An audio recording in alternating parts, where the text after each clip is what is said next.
अस्सलाम वालेकुम नाजरीन, मेरा नाम अली हैदर है। आपका शुक्रगुजार हूं कि आपने मेरी ये वीडियो देखने के लिए वक्त निकाला। नाजरीन, आपको खुशामदीद कहते हैं सैयद अली हैदर ऑफिशियल के एक नए सेगमेंट में। इस सेगमेंट में आपको शोबिज़ और Pakistani media, Pakistani drama industry के हवाले से अपडेट्स मिलती रहेंगी, तो सब्सक्राइब करना मत भूलिएगा। जैसा कि मैं हमेशा कहता हूं, अगर आप चाहें तो चैनल को सब्सक्राइब कर सकते हैं ताकि आपको अपडेट्स मिलती रहे। तो नाजरीन, नया ड्रामा सीरियल आया है डंक। इसका जब मैंने ट्रेलर देखा था तो काफी ग्रिपिंग ट्रेलर था। मतलब हमारे यहाँ नॉर्मली ऐसी स्टोरीज और ऐसे मौजुआत पर बहुत कम बात की जाती है। डंक की जो थीम है, बेसिकली तो ये फहद मुस्तफा की प्रोडक्शन है और इस वक्त एयरवाई डिजिटल पर ये चल रहा है। मैंने पहली एपिसोड देखी है, मुझे अच्छा लगा है। मैं आपको इसके बारे में बताऊंगा कुछ मजीद भी, और कुछ चीजें जो मैं समझता था कि ऐड हो सकती थी, क्या हो सकता था बताता हूं आपको। ट्रेलर देख के मुझे लगा यार बड़ा ग्रिपिंग है। मतलब स्टोरी उसकी क्या है कि एक प्रोफेसर, यूनिवर्सिटी के एक प्रोफेसर हैं, प्रोफेसर हुमायूं, जो कि नौमान एजाज प्ले कर रहे हैं। उन पे इल्जाम लगता है कि उन्होंने एक स्टूडेंट के साथ, एक लड़की के साथ, उनके साथ बदतमीजी की है या हरासा किया है, उसको जिनसी तौर पर हरासा किया है। बहुत अच्छी कास्ट है। लीड कास्ट में नौमान एजाज हैं, जैसे कि आपको बता चुका हूं। Bilal Abbas amazing actor. नौमान एजाज तो क्या ही बात है, लीग ही और है ना वो तो, लेकिन बिलाल अब्बास मैं समझता हूं इज एन अमेजिंग एक्टर। उसके बाद सना जावेद हैं, she is again a good actress. और यासरा रिजवी हैं, फिनोमिनल एक्ट्रेस, जो कि नौमान एजाज की वाइफ का किरदार निभा रही हैं। जिस स्टूडेंट पे ये इल्ज़ाम लगा है वो सना जावेद हैं, जो कि अमल का किरदार निभा रही हैं। और बिलाल अब्बास जो हैं वो हैदर का किरदार निभा रहे हैं। वो अमल के मंगेतर हैं। Basically he is the one who is instigating a campaign, जो कि पूरी की पूरी कैंपेन चला रहे हैं नौमान एजाज यानी प्रोफेसर हुमायूं के खिलाफ। तो मुझे लगता है कि ऐसी स्टोरीज होनी चाहिए जो कि माशरे में ऐसा हुआ है। अब मैं आपको मजे की बात बताऊं, मैं आपको अभी बताऊंगा कि एग्जैक्टली इस तरह का वाकया चंद महीने पहले हुआ। और यहां पे जो सबसे अमेजिंग बात मुझे इस ड्रामे की अभी तक लगी है, जो मैंने पहली एपिसोड देखी है, इस पे आप अपना भी कमेंट दीजिएगा कि आपको एपिसोड के स्टार्ट से लेके एपिसोड के एंड तक नहीं पता लग रहा कि एग्जैक्टली हुआ क्या है।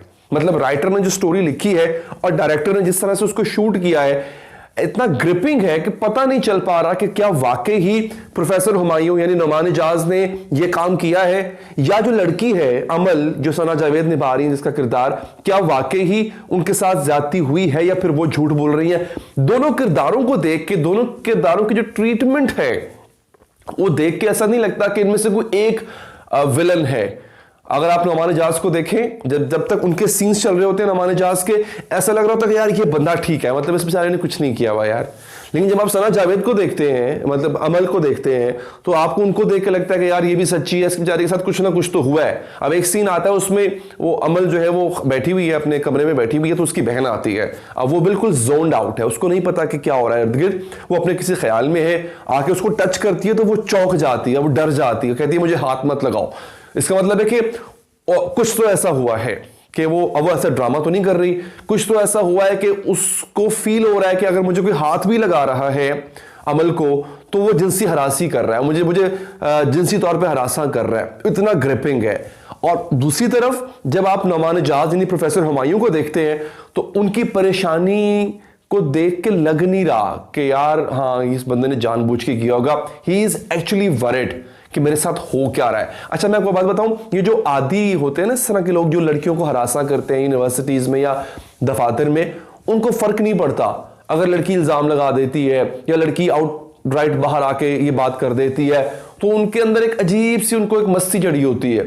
नौमान एजाज के किरदार को देख के लग नहीं रहा कि ही इंजॉयड इट, क्या उनको मजा आया होगा ये सब कुछ करके, या जो कुछ उनके साथ हो रहा है उसको वो एंजॉय कर रहे हैं।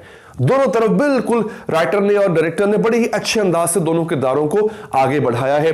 साथ में उनकी फैमिलीज हैं, फैमिलीज जो हैं वो परेशान है कि हो क्या रहा है। बेटी का बाप है सना जावेद का, वो परेशान है कि बेटी की इज्जत लुट गई। मतलब ये टिपिकल दिखाया है कि बेटी को छेड़ रहा है कोई और, टेंशन तुझे पड़ गई अपनी भाई कि हाय हाय हमारी इज्जत खाक में मिल गई। वो एक टिपिकल चीज जो होती है वो दिखाई है। मैं समझता हूँ ये बड़ा अच्छा उन्होंने ये हिस्सा उसका दिखाया है। उसके बाद उसकी जो मंगेतर है सना जावेद, बिलाल अब्बास की, बिलाल को जरा इमोशनल दिखाया है। अब देखें एक यूनिवर्सिटी का लौंडा वो ऐसे ही करेगा, वो बड़ा इमोशनल होगा। आपने उसकी मंगेतर को छेड़ा भाई, तो वो तो इमोशनल उसका होना बनता है। वो कभी इधर कोशिश कर रहा है कि मैं यहां से प्रोफेसर हुमायूं को मैं दबोचूं, कभी यहां से कोशिश कर रहा है, तो वो तो मेरे ख्याल जस्टिफाइड है। कि एक नौजवान लड़का फिर उसकी मंगेतर को कोई छेड़ दे, मतलब उसको ये पता चले कि छेड़ा है किसी ने, या तंग किया है, जिनसी तौर पे हरासा किया है, या ज्यादती करने की कोशिश की है, तो उसका जो गुस्सा, जितना गुस्सा उसको होना चाहिए उतना उसको गुस्सैल दिखाया है, which is again a very right depiction of the character I guess. अच्छा, ये वाकया पहले हो चुका है, मैंने आपको आगाज में बताया था नाज़रीन कि लाहौर के एक यूनिवर्सिटी के प्रोफेसर पर इल्ज़ाम लगा था, एक लड़की ने इल्ज़ाम लगाया था कि इससे मुझे जिनसी तौर पे हरासा किया है, और आपको पता है कि उस बंदे ने वो इस चीज़ को इतना साइकोलॉजिकली डैमेज किया, इस चीज़ ने उसको, उस बंदे ने खुदकुशी कर ली और उसने अपने सुसाइड नोट में लिखा कि मैं बेगुनाह हूं। आपको पता है उस बंदे की एक, और बाद में इंक्वायरी हुई, पता चला लड़की ने झूठ बोला था, लेकिन एक जिंदगी निकल गई वो बच्ची। अब बाद में पता चला कि उसकी बीवी उसको छोड़ के चली गई थी इस इल्जाम की वजह से, बच्चे भी ले गई थी और खानदान वालों ने उससे किनारा कशी इख्तियार कर ली थी एक गलत इल्जाम की वजह से। उस बंदे ने बाद में दिल बर्दाश्ता होकर पंखे से लटक के खुदकुशी कर ली। तो ये बड़ा ही इंपॉर्टेंट मौजू था हमारे यहां सबसे ज्यादा। अगर मैं गलत नहीं हूं तो ये जो जिनसी हरासगी के जो केसेस आते हैं या जो रिपोर्ट ही नहीं हो पाते, वो कॉलेजेस यूनिवर्सिटीज में होते हैं। वो अक्सर उस्तादों पर, प्रोफेसर साहिबान पर, जिनकी मैं तहे दिल से इज्जत करता हूं, सब ऐसे नहीं होते हैं, उन पे इस तरह के इल्जाम लगते हैं। ये पंजाब यूनिवर्सिटी का एक स्कैंडल, पंजाब यूनिवर्सिटी जो लाहौर में है, उसका एक स्कैंडल बड़े दिनों, बहुत अर्सा पहले की बात है, निकला था। कुछ प्रोफेसर ऐसे थे जिन्होंने बाकायदा अपने कमरे के साथ एक छोटा सा बेडरूम बनाया हुआ था और वहां पे फिर जो कुछ होता था आपको पता ही होगा क्या होता था। ऐसा होता है। तो इस स्टोरी में माशरे का वो चेहरा दिखाया है जो हकीकत में है। मैं समझता हूं कि इसको पेश बड़े अच्छे अंदाज से किया गया। देखिए प्रॉब्लम क्या होती है, उस दिन मुफाद मुस्तफा साहब बात कर रहे थे कि जलन ड्रामे में तो मैंने क्या ऐसा जलन ड्रामे में दिखा दिया जो किसी और में नहीं दिखाया। ये भी फाद मुस्तफा का है, वो भी फाद मुस्तफा का है। फाद मुस्तफा से कोई प्रॉब्लम नहीं है। अमेजिंग स्टोरी, अमेजिंग टॉपिक, तो हम जैसे लोग तारीफ कर रहे हैं। वहां प्रॉब्लम कुछ और है, जलन में कुछ और प्रॉब्लम है। वहां पे आप जो है वो आप रिश्तों की पामाली दिखा रहे हो यार। ऐसा अगेन ऐसा हुआ है, लेकिन जब आप चीज को बहुत ज्यादा दिखाने लग जाते हो और नॉर्मल कर देते हो तो ये फिर लोगों के लिए आम बात बन जाती होती है। ठीक है, अभी ये बात आम नहीं है। प्रोफेसर्स का या बॉसेस का अपने सबऑर्डिनेट को जिनसी तौर पर हरासा करना बड़ी आम बात है। इसलिए आप दिखाएं उसको आप दिखा दिखा के आम कर देंगे कि बहन बहनोई के साथ लगी हुई है या बहनोई बहन के साथ लगा हुआ है। तो इसलिए वो एतराज था हमें आपसे। लेकिन अगेन फहद साहब अमेजिंग जॉब, बहुत कमाल का ये ग्रिपिंग ड्रामा है मैं समझता हूं, और देखना चाहिए। एक दफा उसकी पहली एपिसोड आ चुकी है, नेक्स्ट एपिसोड का टीजर आ चुका हुआ है, नेक्स्ट एपिसोड मैं भी देखूंगा, आप भी देखना मत भूलिएगा। और आखिर में अगर आप चाहें तो वीडियो को लाइक भी कर सकते हैं आपको पसंद आई हो, और चाहें तो चैनल को सब्सक्राइब करके बेल का बटन प्रेस करें। अल्लाह ने के बाद।